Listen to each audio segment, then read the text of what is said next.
Okay, so welcome to the Great Decisions 2025 this year.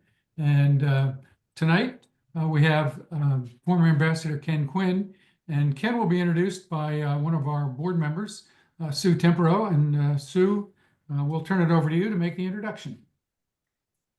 Thanks, Ray. I'm delighted and honored to introduce former ambassador and my friend, Dr. Kenneth Quinn.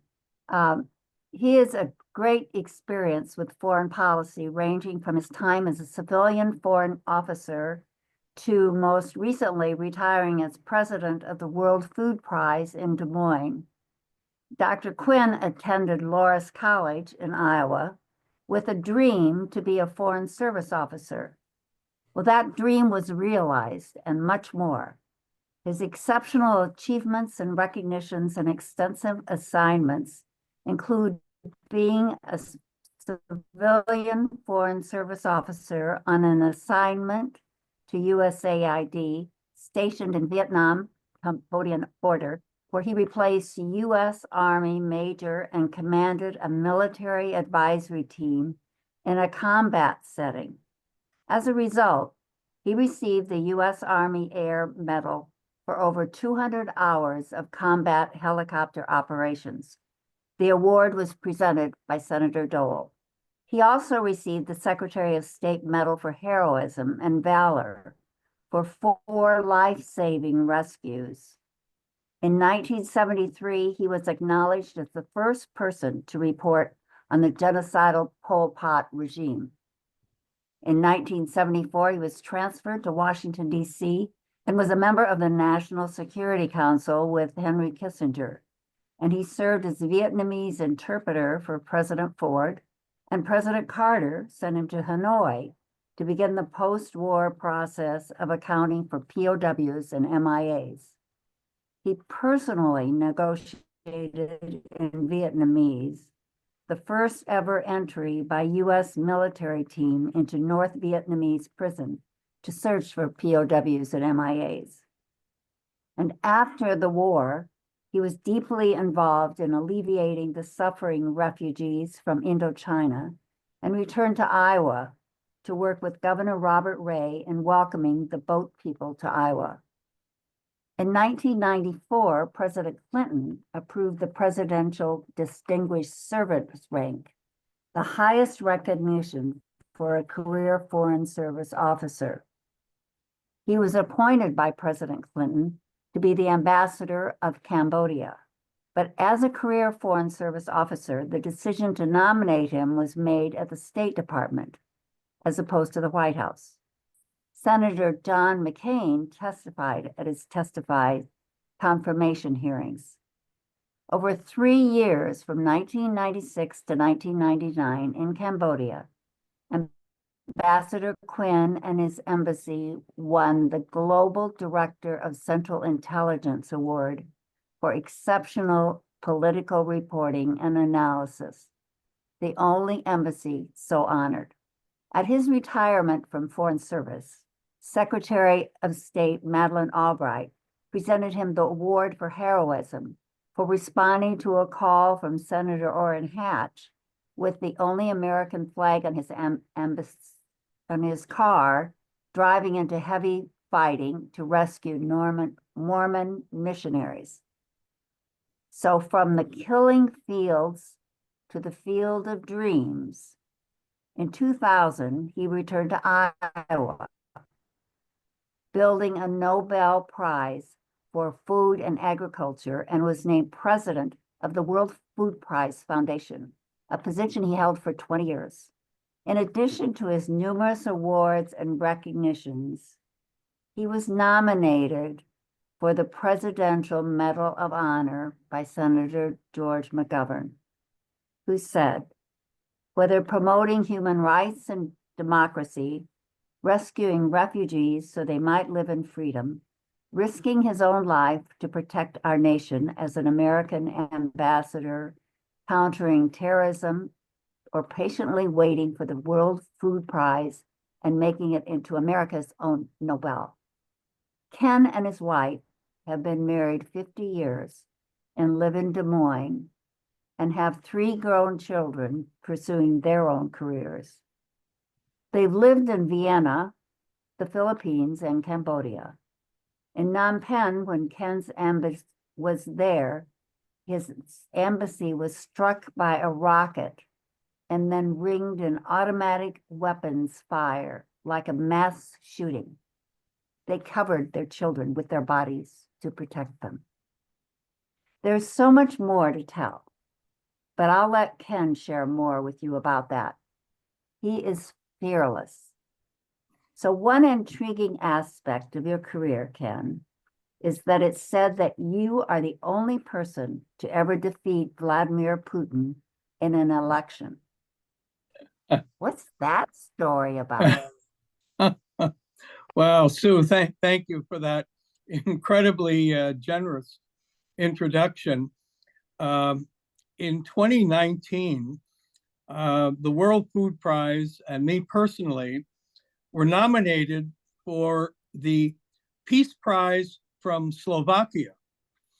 And not as well known as the Nobel Peace Prize, but had been awarded to Pope John Paul II, President Kennedy, and so it was an incredible honor.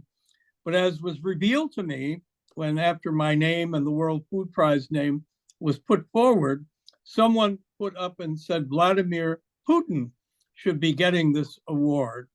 And there was a debate and an election within the advisory committee of the Peace Prize from Slovakia.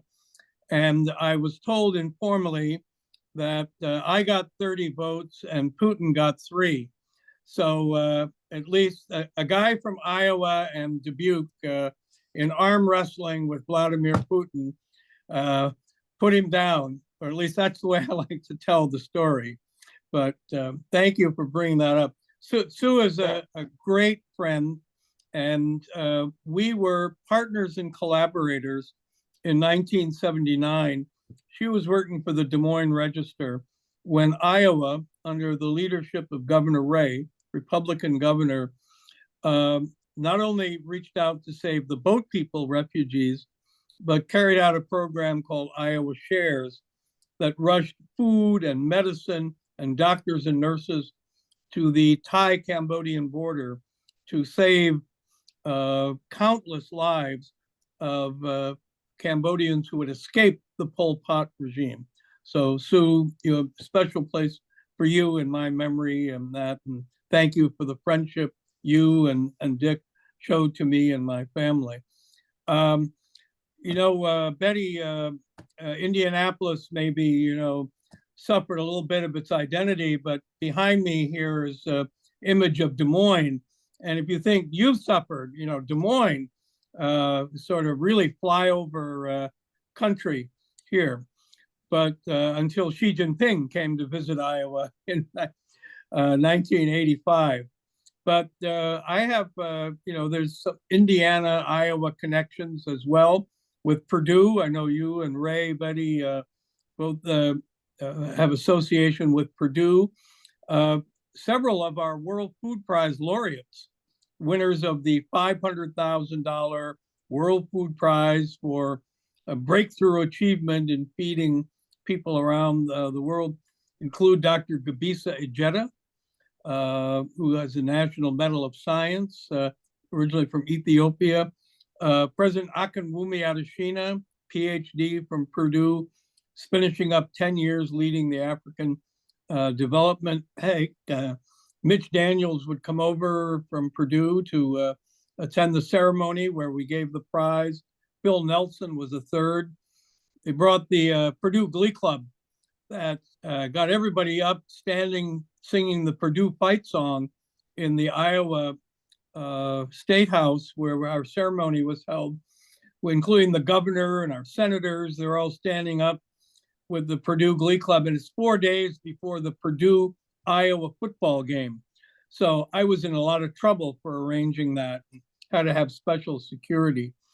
One of the individuals I most admire in the history of America is from Purdue, a woman named Heather Penny, known as Lucky Penny. On 9/11, when the United flight taken over by hijackers was flying to attack the Capitol in Washington. Two Air Force pilots, Air National Guard pilots at Andrews Air Force Base were on standby, got in their planes, took off, but had no weapons. And we're going to have to take the United flight down by crashing into it, assured that they would die doing so. And one of them, and particularly within International Women's Day 3 days ago, International Women's Month, to me, Heather Penny was one of those two pilots. And they had picked out which part of the plane they were going to hit, and only saved by the people on board who caused the plane to crash. And there ought to be a statue at Purdue, in my opinion, for Heather Lucky Penny. That. There's, of course, two famous movies, you know, Field of Dreams. Thank you, Sue, for mentioning that. My other favorite movie is Hoosiers. And if Iowa isn't heaven, then Milan, Indiana certainly is. And I've been there to visit where Hoosiers emanates. And of course, we've entrusted Indiana with the greatest Iowan probably in the history of the state, Caitlin Clark, who's now playing for the Indiana Fever. Anyone who's listening, if you have courtside tickets, my wife and I are prepared to remortgage our house and bring the money over and pay you for whatever it takes to be able to see her play. You know, when we're both Indiana and Iowa are in the Chinese Chicago Consular District. And when the Consul General was leaving from Chicago to go back to China last summer, 2024, before the election, and he came to Des Moines, there was a little event. And at the end, I said, so Mr. Consul General, when you go back to Beijing, tell the foreign minister probably the most significant thing he could do, and President Xi could do to enhance U.S.-China relations would be to invite Caitlin Clark to come and do an exhibition. And everybody laughed, and he laughed. And then he stopped and he turned to me and said, you know, maybe that's not such a bad idea. Now, I mention that because I believe we need a game changer of some type, whether it's Caitlin Clark or some other action that I'll talk about later, because in my judgment, you heard as an analyst, I'm 25 years out of the government, but in my judgment, China and the United States are on a trajectory for conflict. And as President Trump said to President Zelensky in the White House, you're gambling with World War III. Actually, I believe the gamble about World War III is set in Asia, not in the Ukraine and with Russia. And the single most important thing to be done is to find the off-ramp from this superhighway trajectory that we are on, headed towards what could be terrible conflict. This situation changes almost hourly. Yesterday, I was watching TV. I like to flip. I watch a little Fox News. I watch some CNN. I go to BBC. And there's an ad came up on Fox News. Says, China, big ad, China is our greatest threat. They're spying, stealing, cheating, and talks about Donald Trump and getting rare earth minerals from Ukraine to offset this Chinese threat. And that the next hour, the news clip was on. President Trump was on a plane flying, I think, Florida. And as he does, comes out, takes some questions from the press. One of the journalists said, there's a report that China, Russia, and North Korea are doing joint naval exercises in the Gulf near Oman. Are you worried about that? Does that cause you concern? Said, cause you concern? And the president replied, no, he's not concerned. They said, oh, why not? And the answer was, because we're stronger than all of them put together. Then, of course, there was the next report, the next hour, Secretary Rubio, National Security Advisor Waltz were on their way to Saudi Arabia. for talks. At that time, we had suspended our military aid to Ukraine. We had cut off intelligence sharing, cut off their satellite coverage information they were getting. And Secretary Rubio also announced that he had canceled 83% of all of the USAID contracts on there. Senator Mark Kelly traveled to Ukraine. The next hour, the report was that Elon Musk had labeled him on X as a, quote, traitor, unquote, a United States senator. And the tariff issues elicited statements by the new leader of Canada as saying they were under, quote, attack by the US, and that was before the doubling of the tariff reported today. And the leaders of Germany and NATO expressing concern about whether the US could be a reliable ally. And so we have these two situations, one, Russia, Ukraine, where the bigger, more powerful entity is bombarding the smaller one, which is fighting valiantly, in which the US joined in voting with Russia and North Korea against the UN resolution condemning Russia for what it was doing, shutting off or pausing anyway our aid, pausing our providing intelligence to them, and stating emphatically that US troops and forces will not be in Ukraine, will not contribute militarily inside the country. Ukraine will not be able to be in NATO. Contrasted in Asia, where China and Taiwan, Taiwan is not being bombarded by anyone. You can get on planes in Taipei and fly to Beijing or Shanghai, or you can get on planes there and fly to Taiwan as well. There's a lot of trade between the two entities.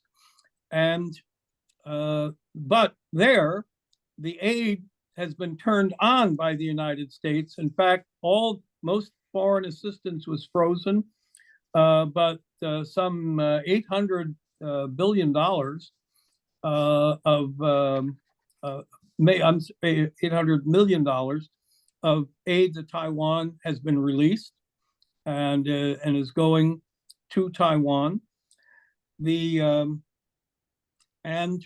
Our military Senator Tom Cotton has a book, 7 Things You Can't Say About China, that we have to be, senators are making statements, congressmen, Republicans making statements about how we have to be prepared to offset the Chinese. What are we going to do? Are we militarily going to defend Taiwan? And it is this forward leaning into the military situation that I see and detect that makes me be concerned about what could happen, what kind of spark could be lit. So let me sort of stop there on that, and I want to have questions and dialogue, and not hear me go on longer on this, but just to sort of set the stage and express my concern about where I think we're headed. Thank you for that update. Pretty sobering. But Ken, since you served in the Vietnam War as a diplomat and served with the National Security Council as ambassador, in retrospect, is there a lesson or two from that half century of American history that can guide us in the future? So looking back, remember that when I started my senior year of college in 1963, it's safe to say that almost no one in America had heard about Vietnam, could have found it on a map, that there was what would end up happening in our involvement that would take 3 million American servicemen there at one time or another over the next 10 years. And what happened, so that by the end, though, of my senior year of 1964, and when I graduated, was going off to graduate school at Marquette, everyone knew where Vietnam was. And that was because on August 1st, Lyndon Johnson went on TV and described an incident that happened in the Gulf of Tonkin, which was the part of South China Sea right next to Hanoi, where two American ships, the Maddox and the Turner Joy, were reported to have come under some attack from some North Vietnamese communist naval defense installations or fire, and they fought back. And Lyndon Johnson went to the Congress, and the Congress, wanting to be emphatic about this incident, passed the Gulf of Tonkin Resolution.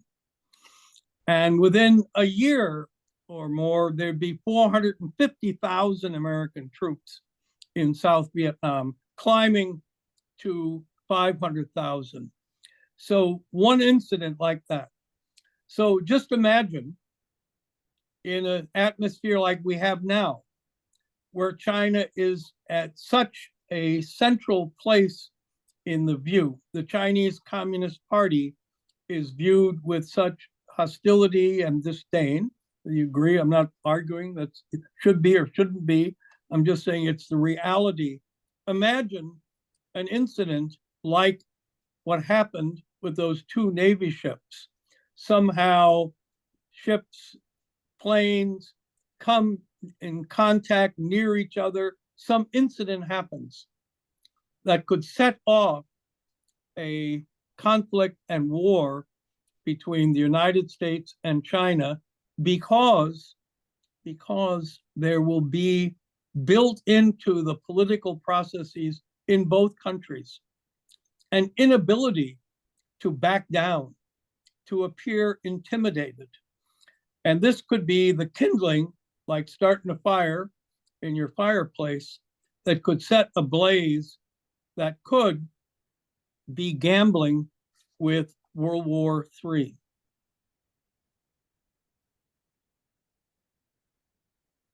Thank you.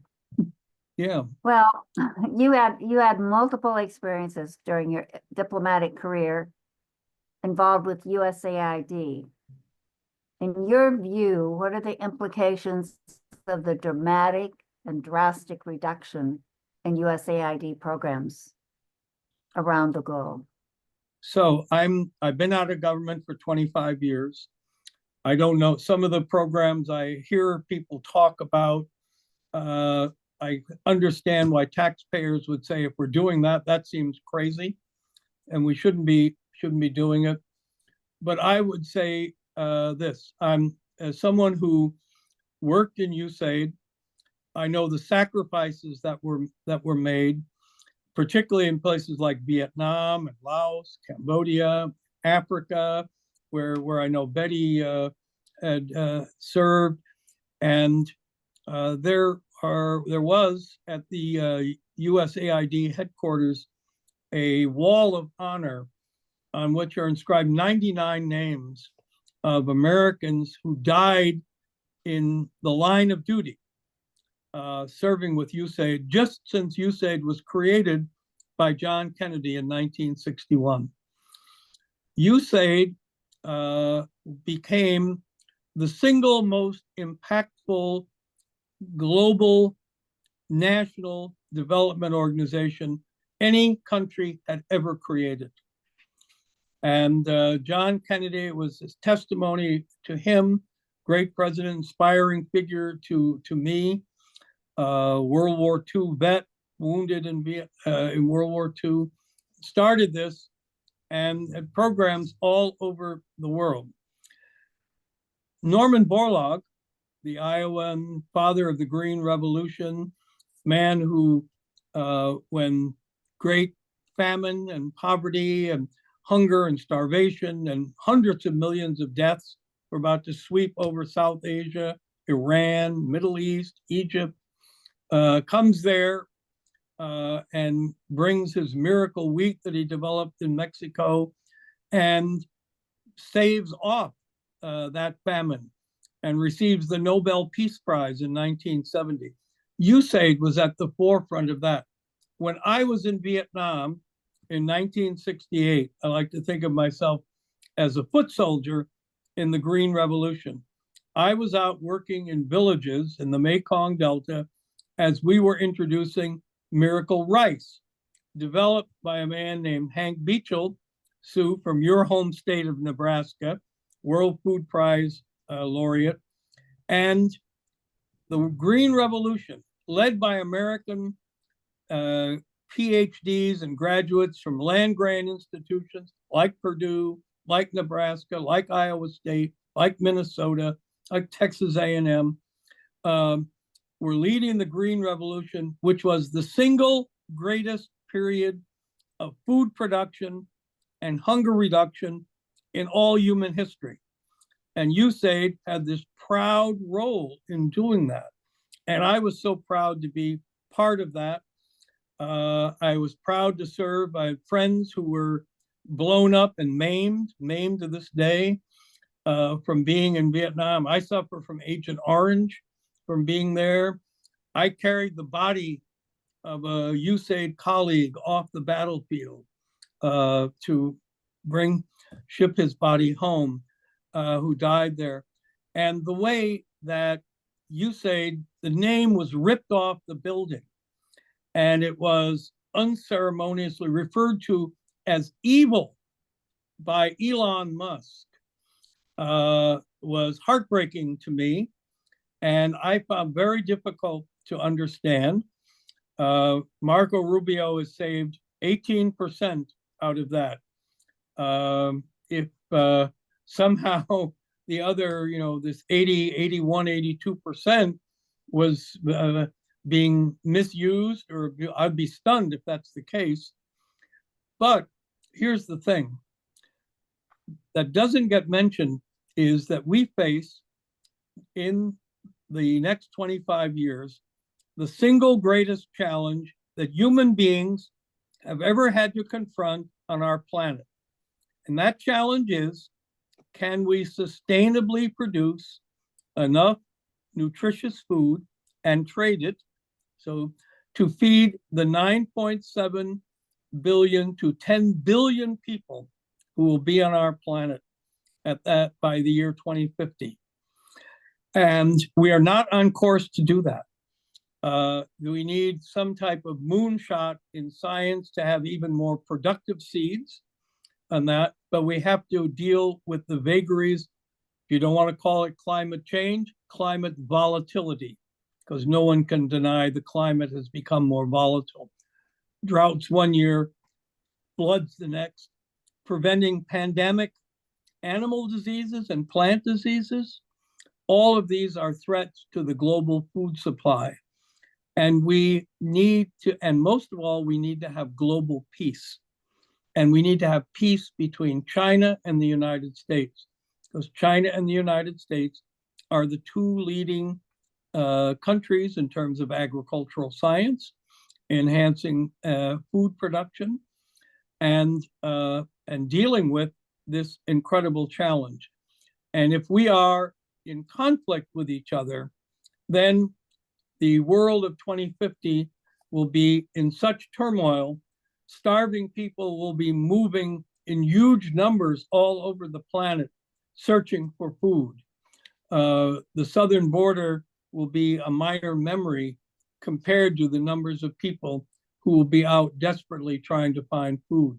So we need somehow to find a way to have this agricultural element added into the equation and the discussions. And we need to get Brooke Rollins, the new Secretary of Agriculture from Texas A&M, to be there and raising this with the president. So what are America's interests in Africa, and how does Africa relate to what's occurring in Gaza and Ukraine, Iran, and China? So Africa is going to have an additional billion people beyond what it has now. So we have about 8 billion people on our planet. We're going to 10, keep the math simple here. Of the 2 billion people are going to be added, 1 billion are going to be in Africa. Ukraine, the wheat that's produced in Ukraine, huge parts of it are supplying Africa. When Russia invaded Ukraine and closed the port, the impact was being felt, and hunger and starvation was elevating in parts of Africa that can't produce food for itself. So Africa is the biggest part of that challenge. It also represents, in my view, the biggest and best opportunity. And I have talked about this and discussed this, that if you were to look and find a way for the US and China to collaborate and cooperate, it could be in terms of elevating Africa, enabling Africa to feed itself. Last November, November of 2023, in San Francisco, President Xi Jinping came. He had a summit meeting with President Biden, and then he gave a speech. I was there because I was part of a small group of about 10 Iowans who got to meet privately with President Xi before his speech. I got to go because I had escorted his father around Iowa in 1980 and served as host for him when he came back to Des Moines in 2012 to speak at the US-China High-Level Agricultural Symposium. And I'm on his Lunar New Year card list, like Christmas card list, but Lunar New Year card list. And when Elon Musk was coming out of a meeting with President Xi as we were going in, he didn't stay for the speech, which was a terrible mistake. In President Xi's speech to the American business community there, he said, first he described his experiences of friendship in coming to Iowa, even remembering the street address of the house where he stayed in Muscatine, Iowa, and then talked about all the things that could be done in the world together. He then posed a question. He sort of stopped in the middle of his speech, and he said, but there is a fundamental question. Are we partners in addressing these issues, or are we adversaries? And I stopped, I wrote that down because this was the speech he came to America to pose, to say, we need to know for sure. They had spent a year trying to highlight ways in which they have been friendly and had friendships and done friendly things with Americans, and said, but we need to hear. And I think it's fair to say that from the Biden administration, Trump Republicans on the Hill, Trump administration, the answer China has gotten is that the America views you as an adversary, not as a partner. And as a result of having that response, China has now greatly stepped up its relationship with Russia, had this statement of how they are connected as partners. They're doing these naval exercises. North Korea has sent troops to fight with the Russians on Ukraine. Iran is part of this connection with them as well. And suddenly you have, with these relationships that have been established and developed by China as a result of their perception that America views you as an adversary, to be dealt with as an adversary, is preparing for what it sees is potentially the inevitable conflict that could occur around Taiwan the South China Sea in this, and that if there's going to be a conflict, that all of these other partners would be involved. Some people have, analysts have said that Donald Trump is now being much more friendly towards Russia. He's doing what they call a reverse Kissinger, because in the early 1970s, Henry Kissinger did his tilt towards China to offset the Soviet Union. As part of the tilt towards China was Henry Kissinger saying, we got to get out of Vietnam, and leaving South Vietnam on its own and to its inevitable demise in that situation. If this is a reverse Kissinger, so to speak, what might that portend for Ukraine? Is Ukraine the Vietnam in a reverse Kissinger, whose fate would be sealed by that? But it's a big gamble, because how does Putin see this? How does Putin see the United States? And does Putin put more substance and weight into Russia's relationship to China than to the United States?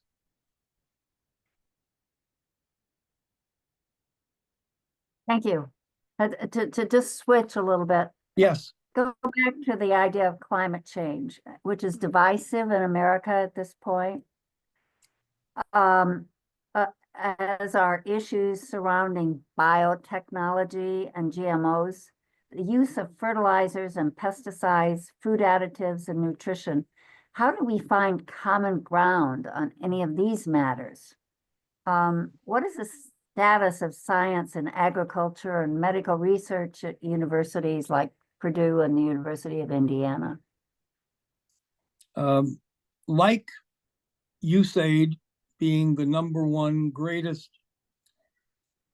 global development organization any human entity had ever created, the land-grant college system is, along with USDA, the Agricultural Research Service, the greatest agricultural research system humans have ever created.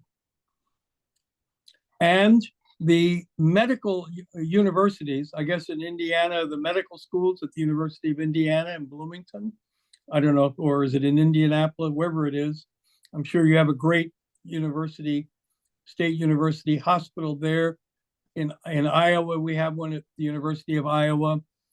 And the system of medical research, starting with grants through the National Institute of Health, and going out to universities, are doing amazing breakthroughs. There's something called CRISPR-Cas gene editing, not GMOs, different, it's gene editing. It's turning genes on, replacing one gene, a defective gene, with another. And there's amazing things being done.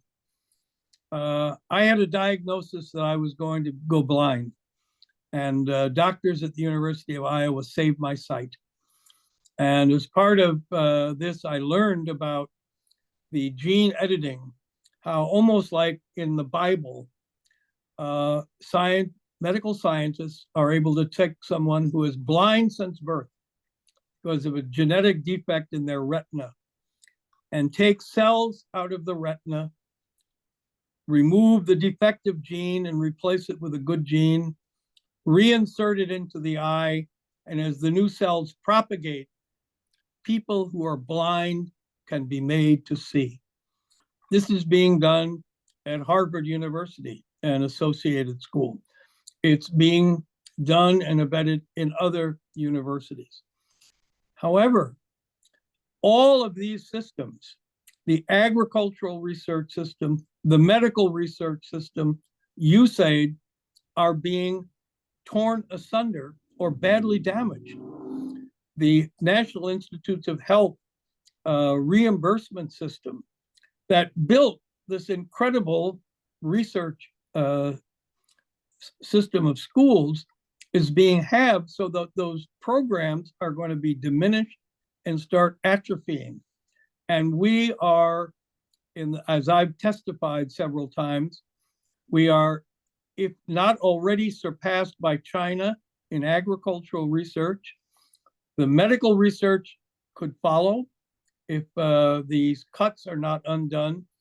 And the fact that we've taken most of the USAID missions out of the field around the world, where they were the sentinels reporting about pandemic human diseases. They're the sentinels about pandemic agricultural and livestock diseases, and where they could be on the forefront of working together to promote development and increasing food production and food preservation when it's most desperately needed. With the biggest challenge ever, we're sort of taking many of the troops off the field in this battle.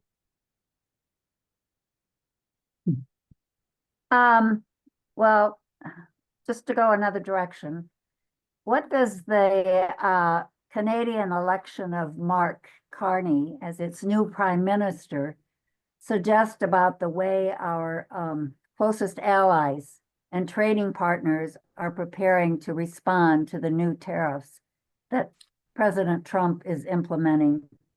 And how is that response to affect prices, inflation, interest rates, and American consumers and America around the world? I think it's, number one, it seems incomprehensible to Canadians from what they say is, what's going on? Why is this happening? What's happened? And it's the Canadian new prime minister who's stepping in and said they consider it an attack. An attack. And the in Europe, the question really is, how much are we going to be able to rely on the Americans? Do the Americans still believe in NATO? On January, in Berlin, where the Berlin Wall stood, the wall's been torn down, but they still sort of delineate where it was. And there's a Marriott hotel in the place. And I had points in Marriott and I stayed there. And I was there on January 20th of 2017, Inauguration Day in America.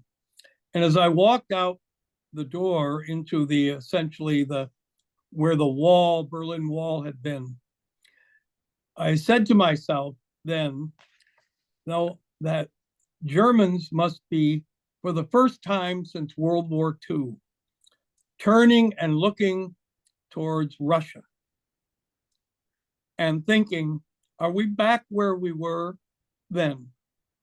Are we back facing the Russians who may be invading us, the Soviets invading us again, without having the Americans on our side? And I thought after that, it didn't seem like NATO was being undone, but that worry, that sense of what they must be thinking certainly has to be what they are thinking now.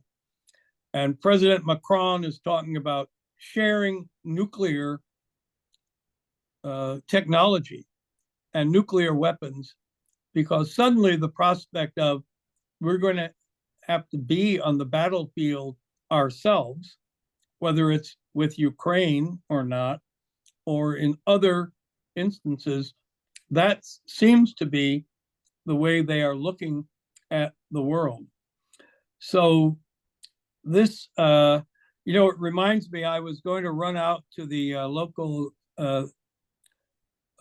t-shirt shop here, Raygun, quite well known, making outlandish t-shirts, and see if they have any that say 54, 40, or fight. Because that was the theme, and it was a big deal in Indiana back in about 1844, when the United States was facing the prospect of two battles against other behemoths, would we be engaging on a two-front war? One front was Canada and Great Britain, and the other was Mexico. And James K. Polk was, president then, and we ended up in the U.S.-Mexican War. Des Moines, where I am, is in Polk County, named after him. So here we are, 100 and some years, almost 200 years later. And in a sense, we're sort of back with this same battle of where does the United States end and where does Canada begin? And it was the 54-40 Oregon border or fight about that. And so the sense that, the Canadians seem to take it as a deep insult to refer to them as the 51st state and call their prime minister governor. And you have to be wondering why are we being publicly insulted? Haven't we been a good friend? So they haven't paid their 2%.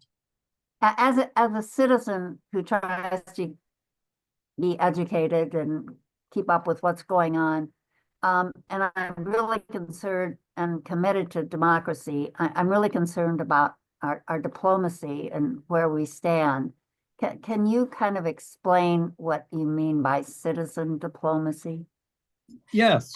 So there's a lady named, maybe I can have an example. There's a lady named Sarah Landy. Actually, see, you remind me a lot about Sarah Landy. Sarah Landy lives in Muscatine, Iowa. And I told you when we were out to see President Xi Jinping, and there were 9 Iowans, and Ambassador Branstad, U.S. Ambassador to China, was there. I was right behind him as an ambassador. And the first person in line, lined up by the Chinese protocol, was Sarah Landy, because Sarah Landy was the host to Xi Jinping when he was 31 years old, and he showed up in Muscatine, Iowa, first time ever outside of China. And he's never, ever forgotten how gracious and welcoming she was to him. And she represents all the people in Muscatine who welcomed him. She's still there. And it's the ability of that group of people who are none are in government positions, but are able to call up and recall the treatment, the friendship, genuine friendship with which they are viewed by Xi Jinping and everyone in his family and people around him. And as I said, I welcomed, escorted his father around Iowa. And the Iowa has this unique and special role because we also have the greatest agricultural scientist in the history of China, whose name is Yun Longping. If you go to China, go out on the street, stop somebody pushing a cart, selling fruit, whatever, say, who Yun Longping is? Every Chinese knows who he is. He was the man who developed hybrid rice that fed millions of Chinese when they were short on food and extremely hungry in the 1970s and 1980s. And he was the World Food Prize laureate. I worked with him for 12, 14 years as a vice chairman of his International Rice Forum. I worked with Norman Borlaug for a decade, the World Food Prize that he inspired. Yun Longping came to Des Moines, received the World Food Prize. So that beautiful Chinese gazebo you see behind me, it marks the place where Xi Jinping's father first came through Des Moines. And it represents all those flows of personal, non-governmental people who did things either through science, through sharing their technology, of Borlaug going to China, helping China get started in many ways in agriculture, of recalling that history recalling Xi Jinping's father, recalling Xi Jinping himself and the way he was treated. That memory of those events can, when the governments, foreign ministries can't get together, except if they're together, they're insulting each other or threatening each other. But you can come to a place like Iowa. Now, April 29th of this year will mark my 51st wedding anniversary. No gifts needed. But it's also the 40th anniversary of Xi Jinping's arrival in Iowa. And imagine around this, if you were to say, as I'm saying now, that wouldn't it be incredible to have Chinese entity, American entity come together, that we could invite, we not government officials, we non-governmental organizations, whether it's the World Food Prize, the World Affairs Council, we could invite the government to send representatives to come here, and let's, with the World Food Prize laureates from Purdue, who are from Africa, and say, let's commit to 25 years of working together, of getting our two governments together and doing the one thing that transformed Indiana, transformed Iowa and Illinois and all of China. And that was building all those farm to market roads that crisscross Indiana, just like they crisscross Iowa, and they now crisscross China. When I went to China in 1979, China was at 70% of people lived in poverty. 45 years later, 0 people live in abject poverty in China. They've lifted 750 million people out of poverty. And one of the key elements, not the only one, the key elements, they went from less than 50% of farm to market roads being upgraded and paved to 100%. And that, you know, and everybody's welcome to come and steal our road grading technology and there, as I said facetiously. And just imagine Xi Jinping, Donald Trump coming together in Des Moines. They can stop in Indianapolis too for a visit with the World Affairs Council. Come here, the legacy of his father, the legacy of Iowa, of Norman Borlaug, Yun Long Ping, and saying, let's commit together to uplifting Africa in partnership with Africans who are doing great things. Let's the US and China and Africa do this. That is the best avenue to the Nobel Peace Prize, because I could imagine Donald Trump, Xi Jinping being in Oslo, along with appropriate representatives from Africa, and that who will have staved off that inevitable conflict that I see coming between us and China over Taiwan, and instead be working together, uplift Africa. So forgive me for going on too long. I apologize. No, that was very positive, and I appreciate that. And I'm sure that our audience is, you know, thank you for answering all my questions. I'm sure our audience has lots of questions. And okay. So I'm going to turn it back to Ray, and Ray is going to coordinate the question answer period. So Ray. Okay, thank you, Sue. Ken, thank you so much for speaking with us tonight. I mean, these were fabulous insights that you've brought to us. And we have a number of questions from people. Sure. But before we do that, since I got the microphone here, I want to jump in and tell you that 2 years ago, one of our representatives actually negotiated with the state legislature and mayors to actually eliminate all the sister cities programs with Chinese communities in the Yeah, state of Indiana. I don't know if yeah, that's a national thing or, yes. I Um, mean, I've heard about that. That's so terrible. I've been part of I retired from the World Food Prize at the end of 2019, and I've volunteered with a few organizations. One of them is called the U.S.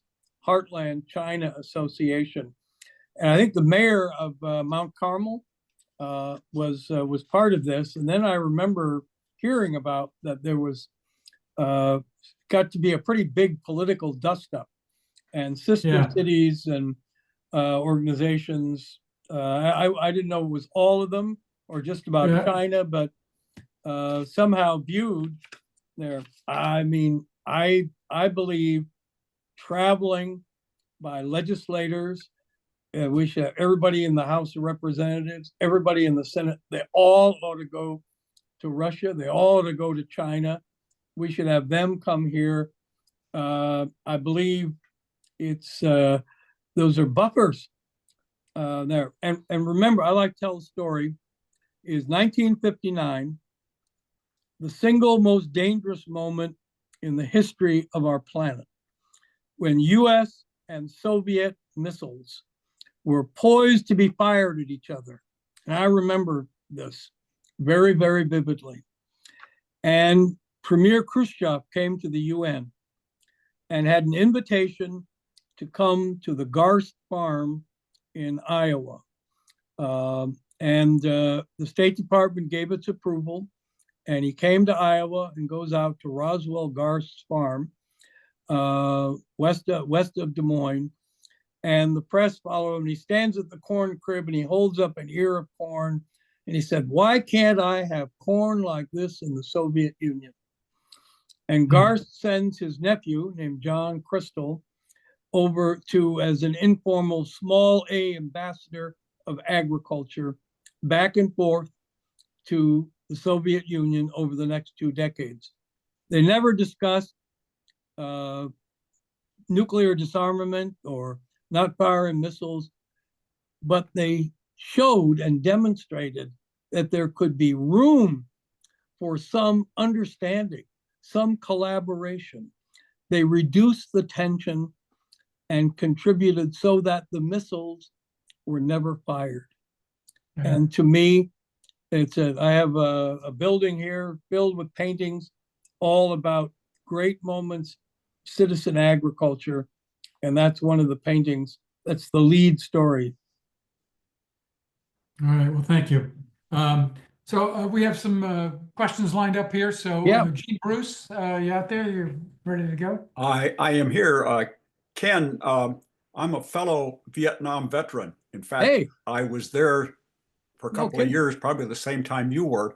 Wow. I might have ridden in your helicopter. Wow. Uh, What'd you do? Where were I you? know, and I want the rest of the folks tuned in to know how dangerous it was to be a helicopter pilot during Yeah. those days. And so my question is, what was going through your mind at that point in time that enabled you to get to where you are today? Wow. Well, I started off being something I didn't want to go to Vietnam. And I thought, well, I'm going to be a diplomat. I'm going to go to Paris or London. But they said, hey, you're under 26 and draft eligible and you're single and you haven't been in the military. And before I knew what happened, I was off in Fort Bragg learning how to avoid landmines and how to fire 6 different weapons, and I had to buy my own gun to take it with me. But to have that was my first tour as a diplomat. All my colleagues were studying French wines and going off to give fancy parties. So, but and in Vietnam, when I got there, it was clear we had decided to get out of Vietnam. We weren't trying to win anymore.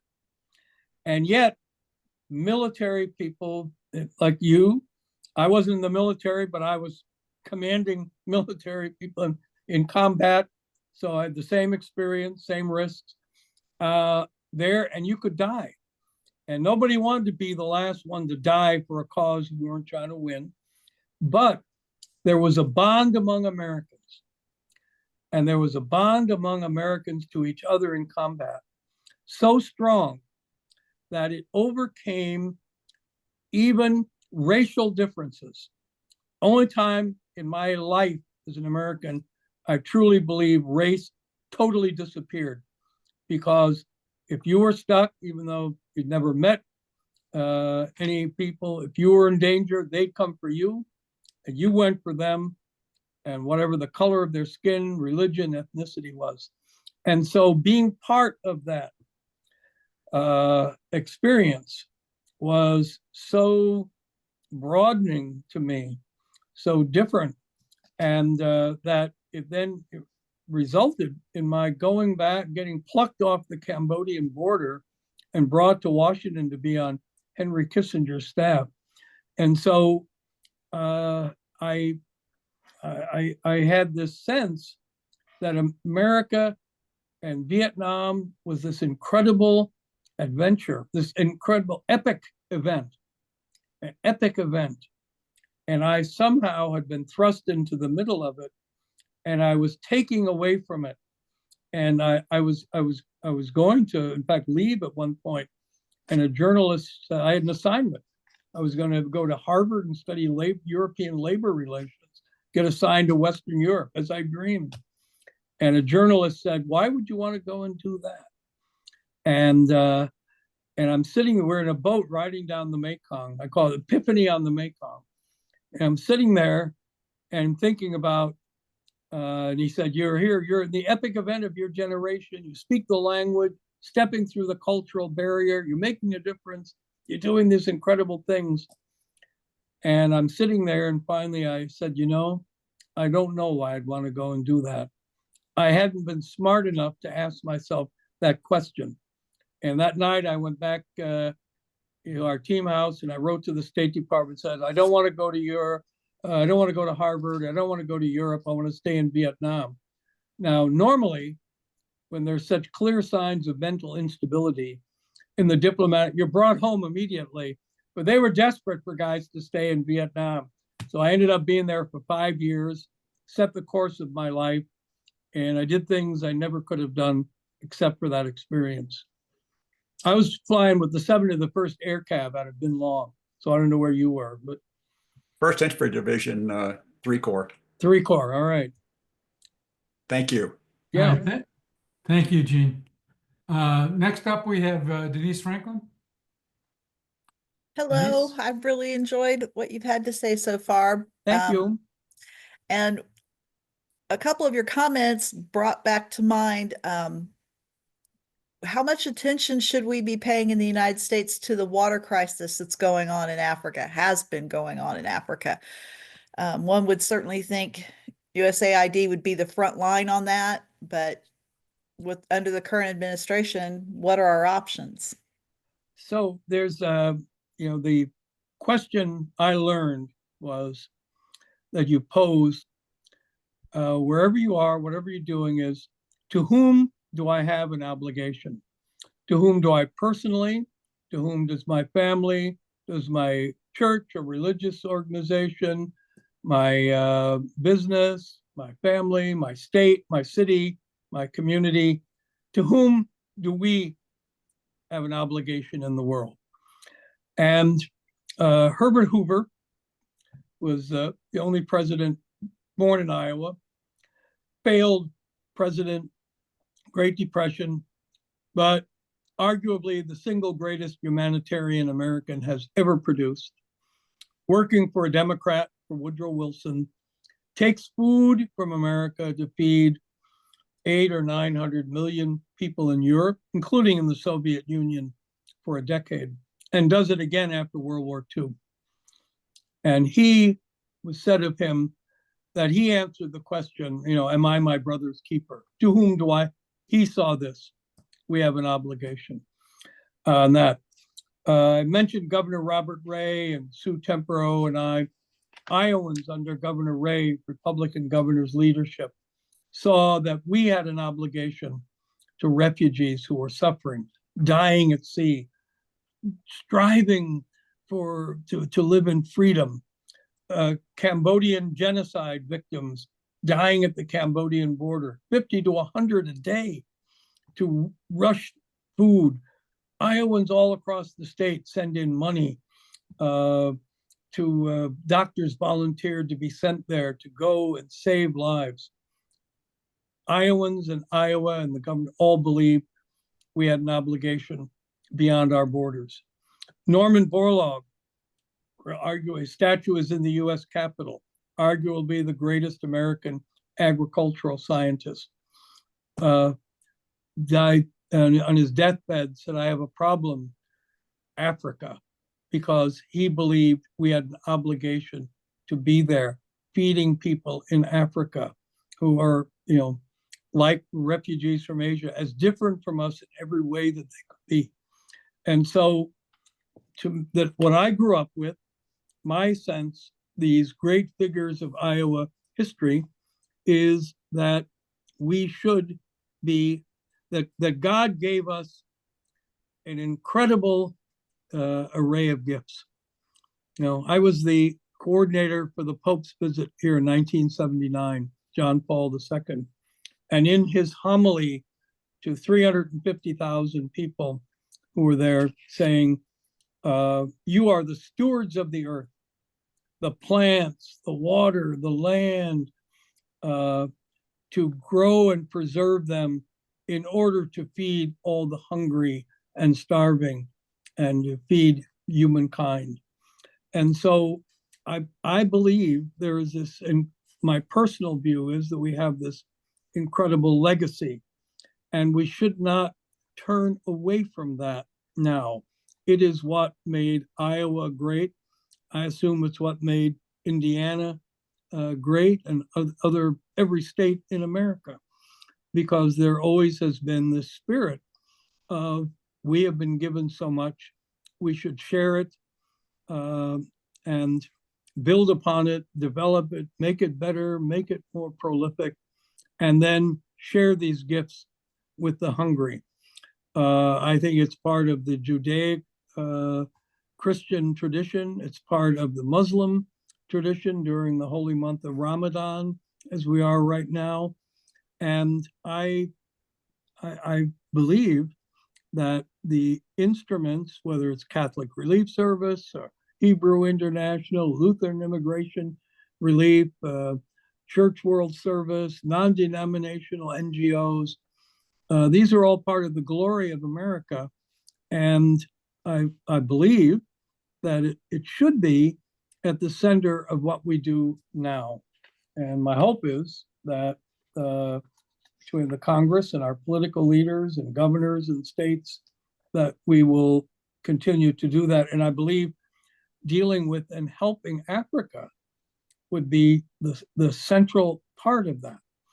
The Green Revolution came late to Africa, but Africa has great leaders, great scientists, great Purdue connection, and that we, instead of picking up and going home, we ought to be out there at the forefront of working on that. All right, thank you. Thank you, Denise, for asking that question. I think Claire has a comment and a question. Yes, great talk. Indiana University leads a consortium of North American academic health centers with Moy University also.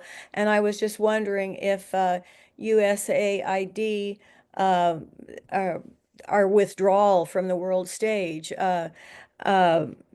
if that's going to affect funding, or are they privately funding, or would this be an opportunity for hospitals and medical centers and universities outside of the US, and for instance in Kenya, to continue research that's kind of been put on hold in the US?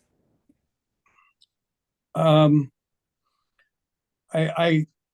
not a medical doctor. My son is. Got his science genes from his mom. I think one of the keys of development is to have created research centers all around the world and in Africa. I think Africa has taken some steps in that direction and is building that. Certainly China has shown what can be done. They have, rich scientific history, and now they have so many different universities that are doing that kind of research. I think that probably there are some types of that research and practice that can be implemented. I was in a remote part of India, and I went to a hospital set up by a wealthy man to treat people with eye problems, ophthalmology. Big building, and I got to talk to some of the doctors, and they were doing the same things, treating with the same medicines that they were at Iowa City here, and I imagine at the Indiana University Hospital is there. So treatment is one thing. Research, though, and coming to new breakthrough achievements probably still takes some collaboration, partnership, bringing people. Dr. Gabisa Ejeta from Purdue, who won the U.S. Medal of Science for his breakthrough in sorghum research and agriculture, was born of illiterate parents. And his mother worked hard, kept him in school so he could learn to read and write. And he got plucked by a Purdue professor who hired him to help him do some research during summer and offered him a chance to get a scholarship to Purdue. Came back, got a PhD, won the World Food Prize, and like the Nobel Prize of Food and Agriculture, and the National Medal of Science. So it's certainly possible.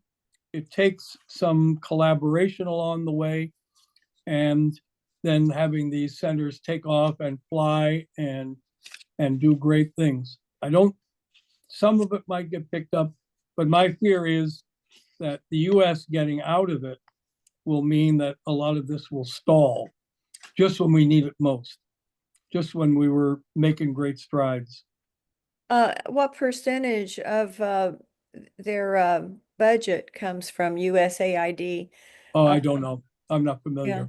You have to forgive me. I'm retired and sitting here in 56th Street in Des Moines, trying to follow things. I don't have any government reports. I don't get any classified documents or anything.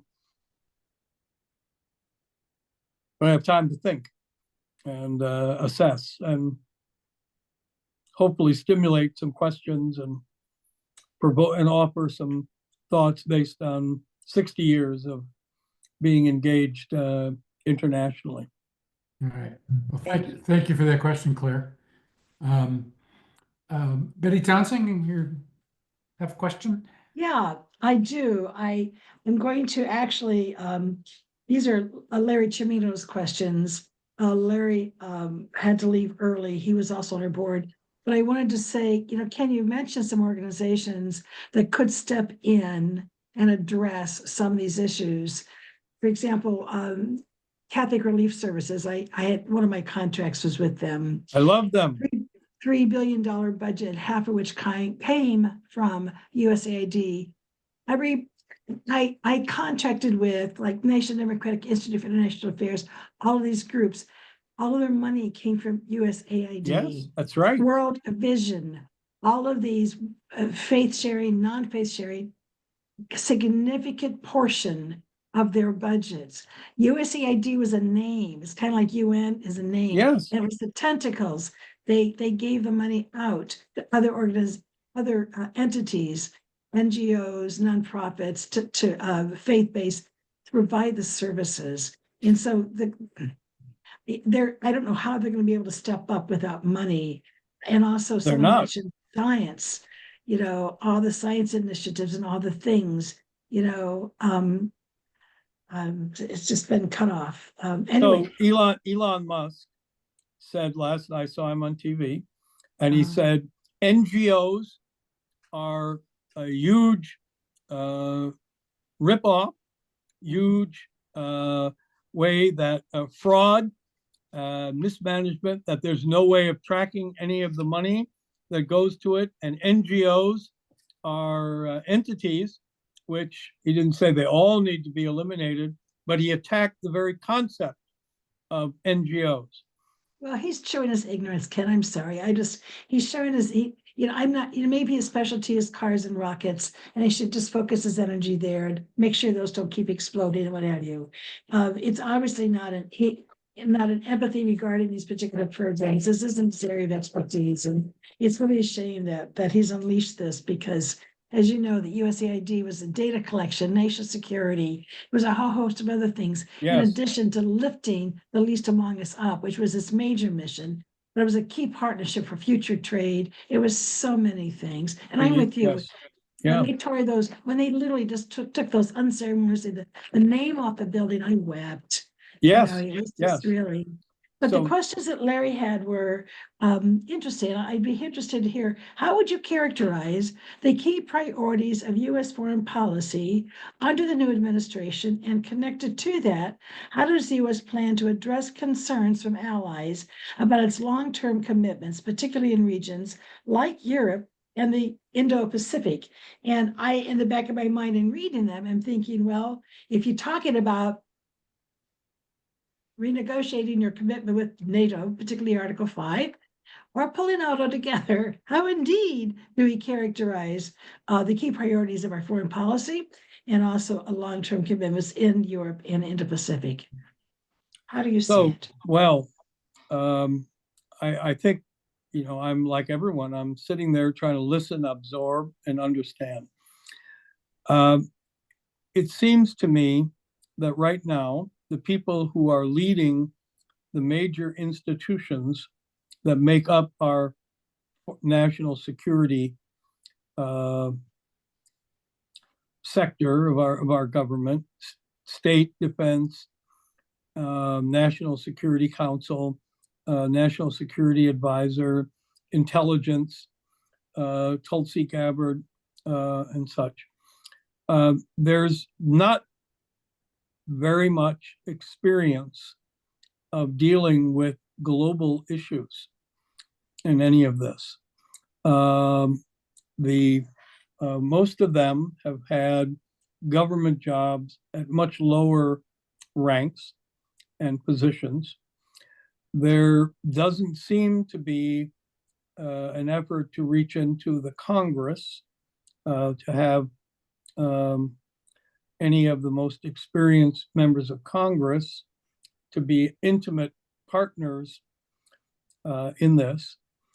And it's not clear to me how they've even tried yet to come together to articulate a vision for where we're going or what our foreign policy is supposed to be about. To me, it seems that and I want to be clear, I don't do any politics, and I'm not one party or the other, and I get along with both parties here in Iowa, but that the president compartments segments, and that he sees international trade as to be this huge defining concept, and based entirely upon what's the balance of trade. How much do we sell to you? How much do you sell to us?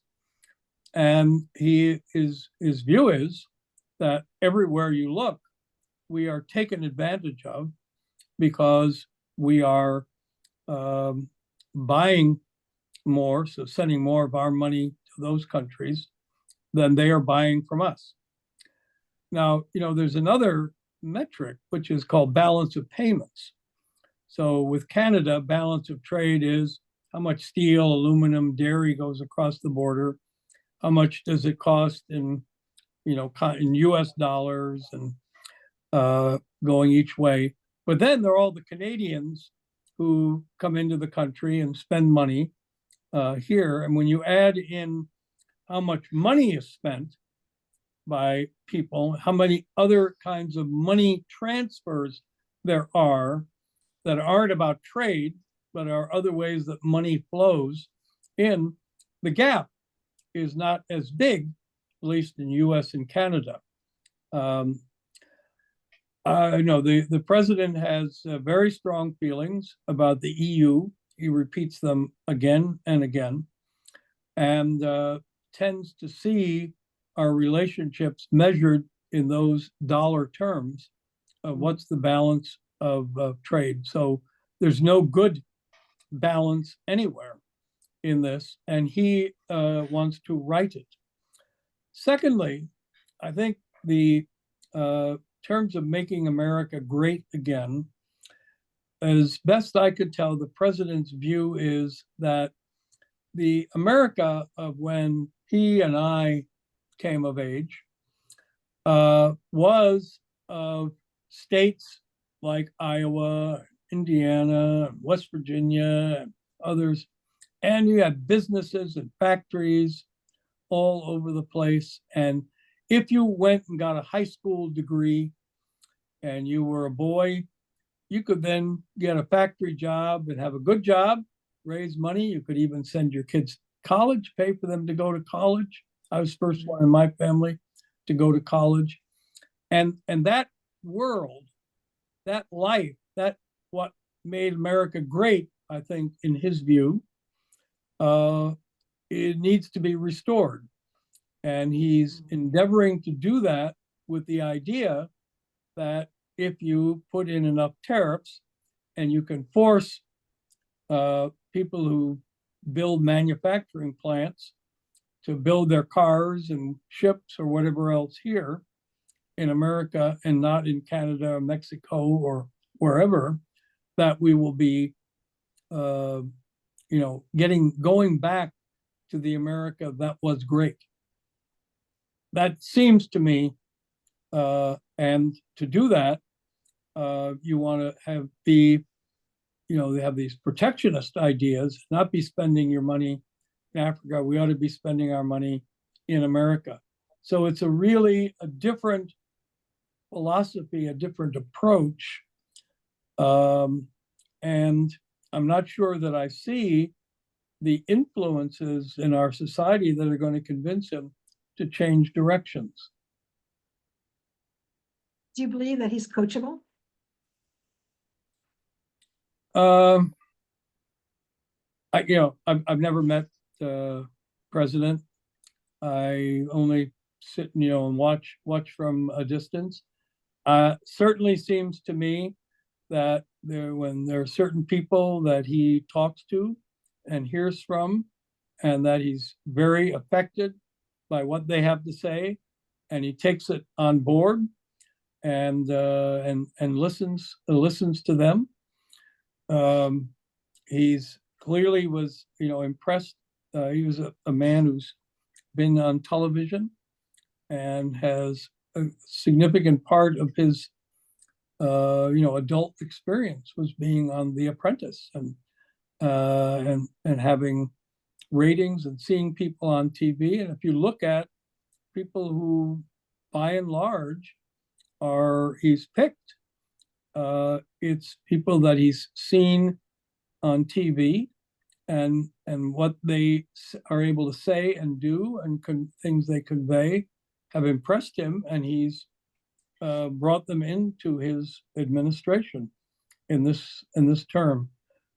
Probably, I think my impression is that he has resentment left over from his first term from the people who tried, whether it's John Bolton or McMaster or Kelly or Miley or Esper, or I'm forgetting some others. Pompeo, I guess, tried to coach him and ended up listening to them to a certain extent and ended up being sorry that he did. That's my impression. I don't know. I would think that Tulsi Gabbard and Pete Hegseth, Waltz, could go to him and say, make some points, and that probably would listen. But sometimes, when I was dealing with the American ambassador in Saigon in 1975, and if you said anything that made him think that you were sort of painting too black a picture, he turned you, cut you out. You were done. He wasn't going to listen to anything more you said, which is why I had to go behind his back and secretly organize an evacuation system, and then go back to Washington and go around all my bosses, because I was the junior guy, to go to Brent Scowcroft at 10 o'clock at night and say, we have an evacuation system, but the president has to order the ambassador to do this. Here's a message. Scowcroft went to the president, got his approval, sent the message. That's how the evacuation of Saigon began. We got 75,000 people out on planes because of I went behind his back. He never would have done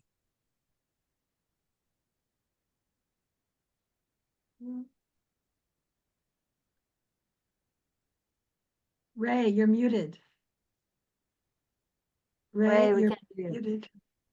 You're muted. Ray, you're muted. Yes, I'm sorry. All right, we have one question left from Beth Baum, and I think it's probably a good question to kind of tie things together for the evening. So Beth, you still out there? Yes, I am. Ken, I've just been incredibly impressed by what you've had to say Well, this thank you. evening and about all of your experiences. And I guess my question was, are there people out there, either in Iowa or nationally, that are younger leaders? Because as you said, you're retired, you've moved on, and I'm closer to your age than the young people. But No. I just, like, where are the people?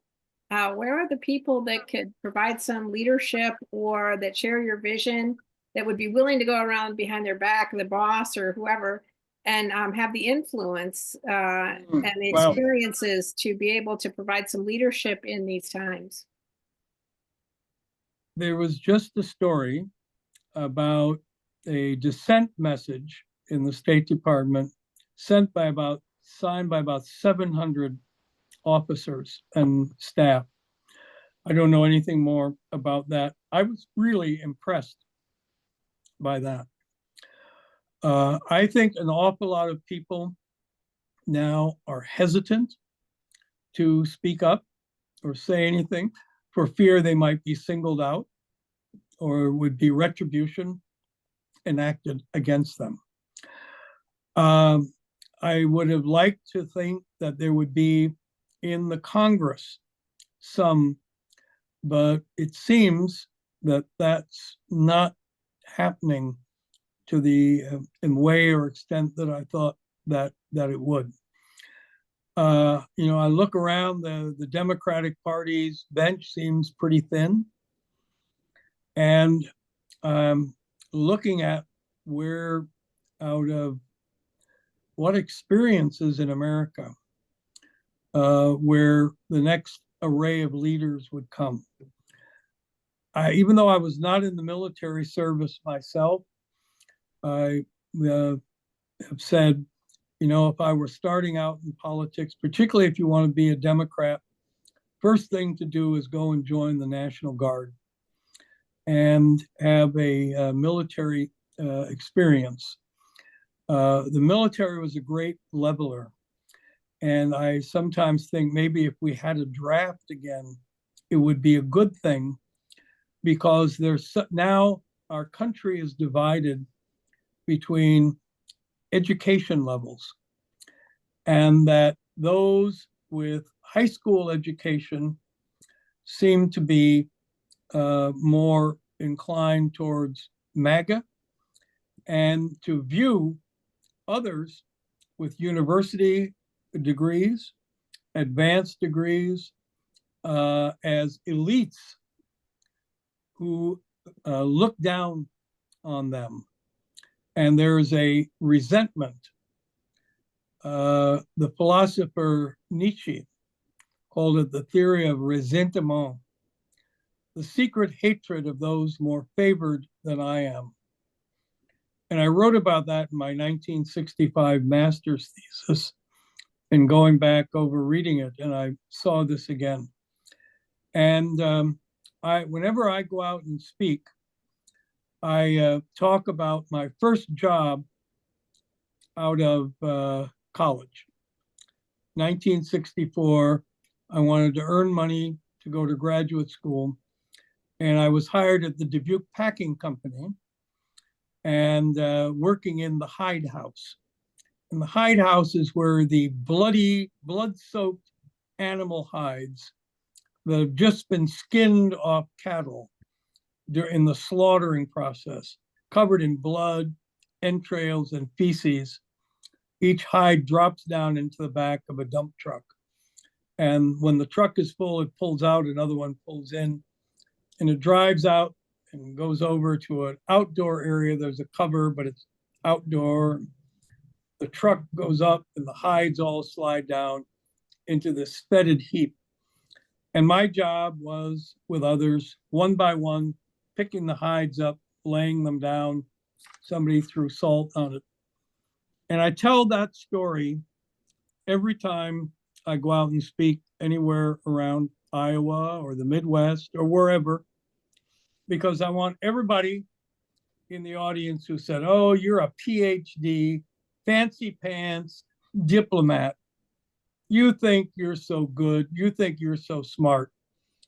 And I want everybody in the room to know I did a harder, dirtier job than you ever did. So don't give me any grief. I earned my spot. I earned my say. And I get people who willing to listen to me, take my ideas seriously. But we've got to have bridges like that. I kind of feel bad I didn't send my 3 kids off somehow to work in a hide house. I sent them off to, some university summer math program or something, and we're missing some of that. But we've got to find a way to have a generation who are willing to have those kind of experiences, and then have the incentive so that you can get up and say, I disagree. I'm not going to do that. I won the award, the most time. I'm the one who has the most awards for dissent and writing dissents to the Secretary of State. I did 3 times. Actually, I did more than 3, but I got awards for doing it 3 times. And you have to be prepared to do that. Now, I don't know, maybe that's just because I'm, Irish and a little, Blarney, and, Irish were kind of like that. But where to go, where to find those people? So I think, and I believe the single most important group in all of that are young women. And I ran a youth program to get young women to be interested in science and agricultural science, and to see the future, that they could have a bright future in studying at Iowa State or Purdue and getting degrees in food science, agricultural science, nutrition, that agriculture is a key area. And young women leaders are brave, they're smart, and they have the guts.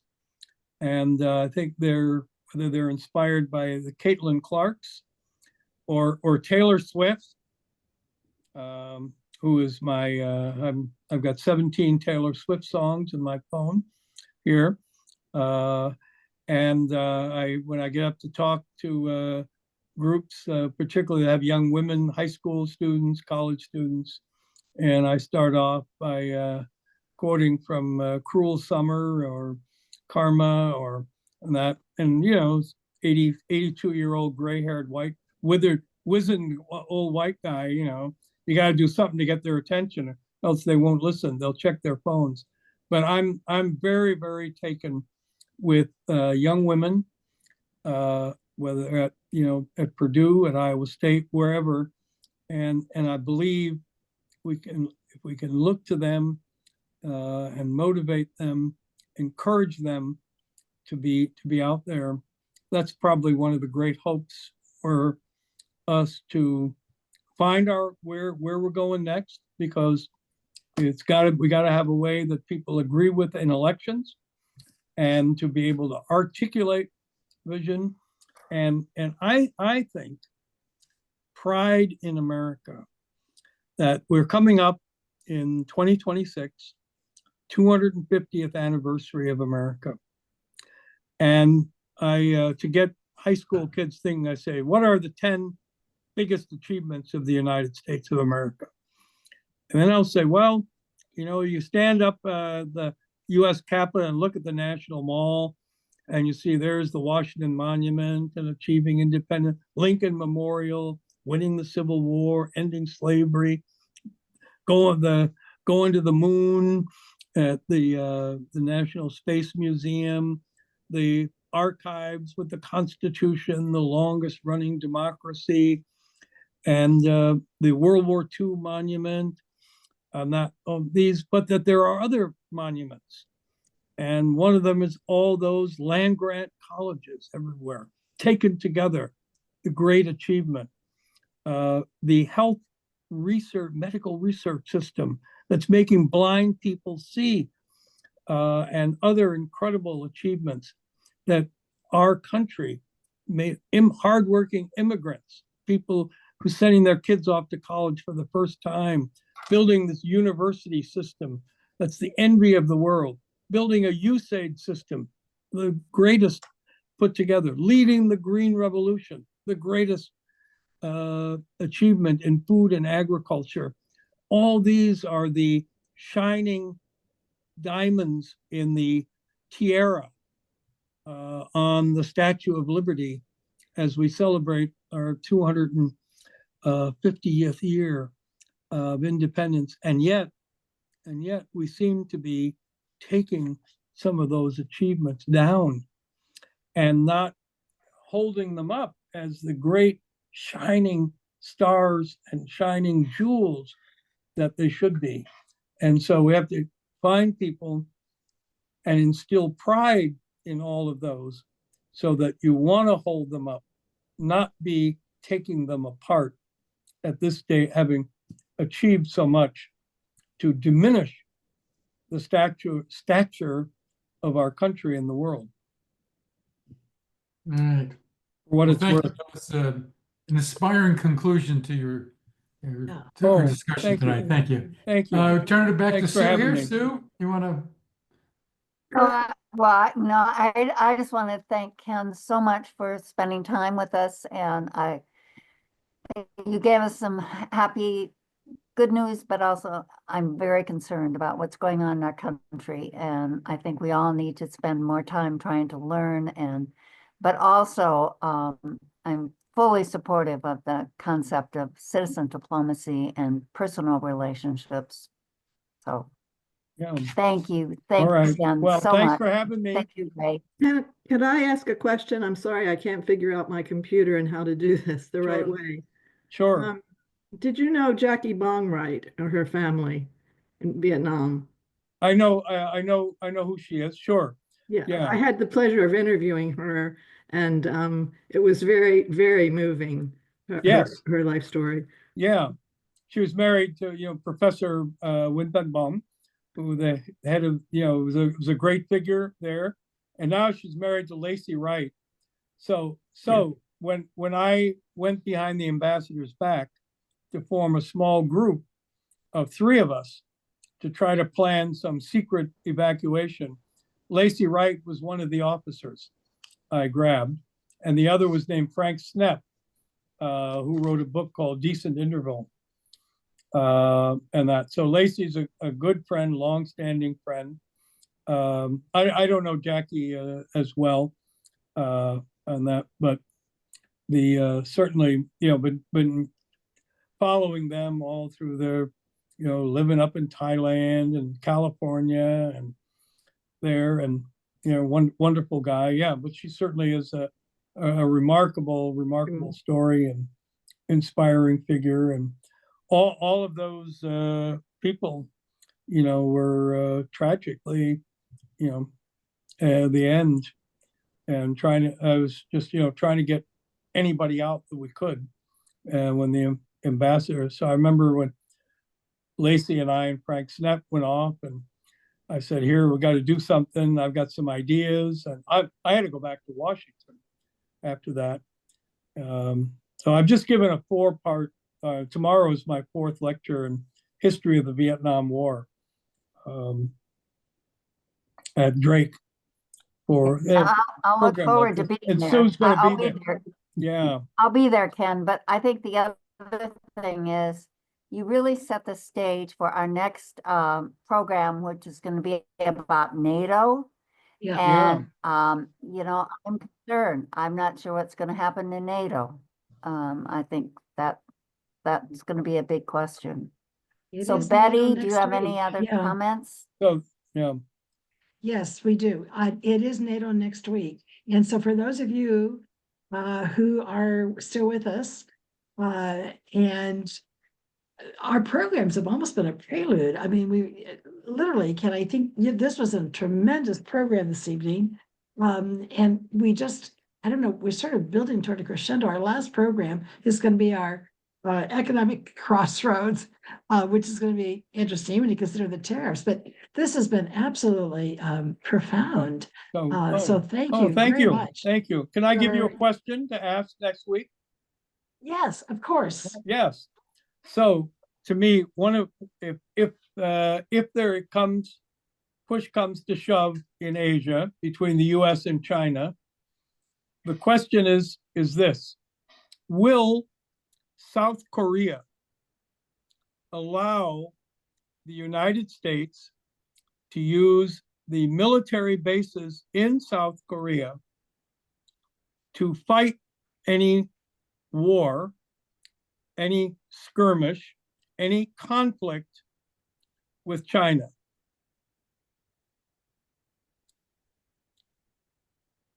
Because Is that assuming if they go into Taiwan? let's just say there's some, whatever reason, Okay. conflict breaks out, military conflict breaks out between the US and China. And one question would be, maybe many people just assume, well, of course we could. But to me, question is, what will South Korea do? Will they allow us to use those bases, particularly if the conflict is around Taiwan Yeah. or not? Okay, very good. I Because got it the down. Chinese will be saying to them, just remember, the Americans don't stick around, and we'll be here. And of course, North Korea will be unleashed on you. And you have all this beautiful development. Downtown Seoul will be That's devastated. right. That's right. Well, I had the Olympics. How many? Yeah, what's going to happen? Yeah, that's right. You have to have the infrastructure. You might remember, Ken, when Yugoslavia had the Olympics before it devolved into a big war in the region. Yeah, I've got the question down. Ken, All you're right. welcome to come back and join Oh, us next thank you. week. Thanks for having me. If you like, we'll send you a complimentary link for next week's program. And if you're free next week, maybe you can join us. All right. But you're really sending us off with a really deep message. Oh, And okay. and Sue, my hat is off to you. Thank you very much. Oh, thanks. Thank you all for having me. Thank you. She was very excited. Yeah. Thank And you. I'm gonna, Yeah. before you leave, Yeah, before you leave, I want to tell you, I'm 77 I'll be 77 in a couple of weeks. So I'm in that sort of age range, and my summer jobs where I worked at a children's zoo in Fort Wayne for a couple of summers. And one of my primary functions was to hose down the animals' cages. There you go. And I also had to clean the bathrooms. And I found hosing down the animals' cages preferable to that. Yes. We were all young kids. And then one summer, I didn't get around to finding a job. And so I ended up working at Mr. Wiggs. And this, for those of you who might remember here in Indiana, it was kind of like the forerunner of Kmart and Walmart and all that, Mr. Wiggs. And I thought of myself as something of a hotshot student. I was a hotshot student. And I was wearing this Mr. Wiggs schmuck and stocking shelves. And I learned a lesson. I thought, you hotshot student, you didn't plan ahead for your summer job. And I learned humility because as friends of mine were coming in going, Betty, is that you? Yeah, that's hotshot me, stacking shelves. But yeah, you're right. Those jobs, you learn lessons, don't you, Ken? You do. You learn The other very, lesson is, very, yeah, I told that story in China to a group of people. They were appalled, and they looked at me with much less respect after that, ah, because they look at people as class. You know, you're from a certain class, and if you're throwing animal hides, you ain't in the upper level of their society. It's a real yes, but lesson. we've been very, it's one of the gifts I think of our country of the country to us, and that is we didn't develop the class systems that we came from out of Right. Europe Yeah. and other that's parts right. of the world. And if we can keep that, if we can keep it, it'll be a beautiful thing. Thank you all All very right. Thanks. much. Thanks for having me. Thank you. We'll hope to Thank you. see you again Good next night. week. Thank Okay. you for being with us. You are a wonderful, wonderful audience. We just value you so much. So consider a membership. Thanks.